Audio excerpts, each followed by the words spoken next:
రాబోయే పార్లమెంట్ ఎన్నికల కూడా బీఆర్ఎస్ పార్టీ విస్తృతంగా ప్రచారం చేసింది. ఈ నేపథ్యంలో మనం మహబూబ్నగర్ జిల్లా ఉమ్మడి మహబూబ్నగర్ జిల్లాలోని నాగర్కర్నూలు పార్లమెంట్కి సంబంధించిన ఏదైతే బీఆర్ఎస్ అభ్యర్థి ఆర్ఎస్ ప్రవీణ్ కుమార్ను మిగతా విషయంలో వాళ్ళు అడిగే ప్రయత్నం చేద్దాం. అన్న చెప్పండి, ఈ ప్రచారం ఎట్లా కొనసాగుతుంది? చాలా బాగుందండి.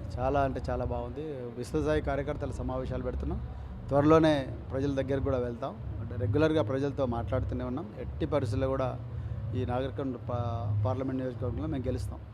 సార్, ఐపీఎస్ ఆఫీసర్గా రాజీనామా చేసిన తర్వాత మీరు ప్రజాసేవకి వెళ్ళారు. ప్రస్తుతం మొదటిగా బీఎస్పీ పార్టీకి వెళ్ళారు, తర్వాత బీఆర్ఎస్కి వచ్చారు. దీని నుండి ఎట్లా ప్రజాసేవకు ఏ విధంగా నేర్చుకున్నారు? చాలా బాగుందండి. బీఆర్ఎస్ నేను ఇంతకుముందే చెప్పినా కదా, బహుజనవాదం తెలంగాణవాదం రెండు ఒకటే. రెండింటి మధ్యలో కూడా అణిచివేత ఉంది. రెండింటిలో కూడా కామన్గా అణిచివేత ఉంది, తిరుగుబాటు ఉంది.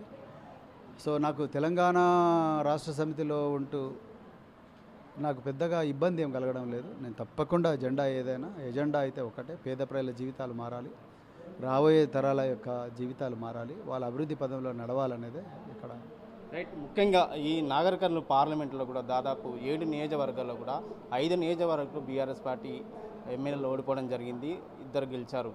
ఈ పార్లమెంట్ ఎన్నికల్లో మీరు ఏ విధంగా కార్యకర్తల ముందుకెట్టారు, ఓట్లు ఏ విధంగా అడుగుతున్నారు?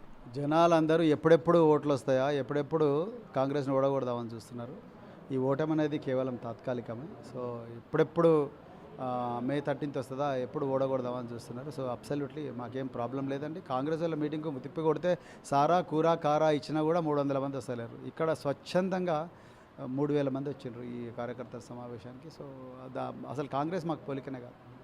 రైట్. ముఖ్యంగా అంటే గతంలో శాసనసభ ఎన్నికలు కూడా సిరిపురికలు మీరు పోటీ చేశారు.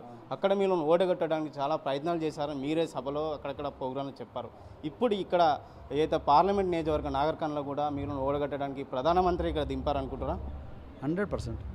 నరేంద్ర మోడీ, ప్రవీణ్ కుమార్ పార్లమెంట్లో ఉంటే నరేంద్ర మోడీ నిద్రపోలేడు, యోగి ఆదిత్యనాథ్ నిద్రపోలేడు, అమిత్ షా నిద్రపోలేడు. అందుకొరకే ఎట్టని చేసి ప్రవీణ్ కుమార్ ఓడగొట్టాలనే వాళ్ళు కుట్రలు కుతంత్రాలు చేస్తున్నారు. కానీ కందనూలు ప్రజలు, నాగర్కర్నూలు ప్రజలు, నడిగడ్డ ప్రజలు ఆ కుట్రలు కుతంత్రాలు గుర్తించారు. తప్పకుండా వాళ్ళు భారత రాష్ట్రానికి వేస్తారని. అంటే ముఖ్యంగా బీఆర్ఎస్ పార్టీ గత శాసనసభ్యులుగా ఓటమి పాలైంది, అధికార పార్టీ కాంగ్రెస్లో ఉంది. మీరు ఏ విధంగా ఈ పార్లమెంటు గెలుపు దిశగా ముందుకెళ్తున్నారు?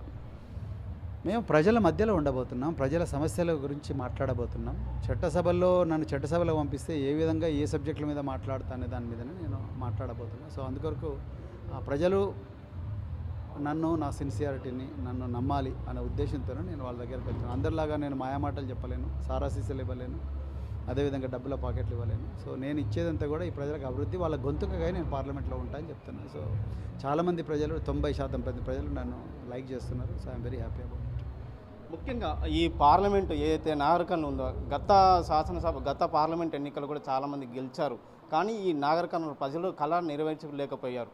ఏదైతే ఈ నాగర్కర్నూలుకి సంబంధించిన కావచ్చు, రైల్వే ట్రాక్ కావచ్చు, మిగతా చాలావి మీరు ఒకవేళ గెలిస్తే ఈ నాగర్కర్నూలు ప్రజలు ఏ విధంగా తీసుకోవచ్చు?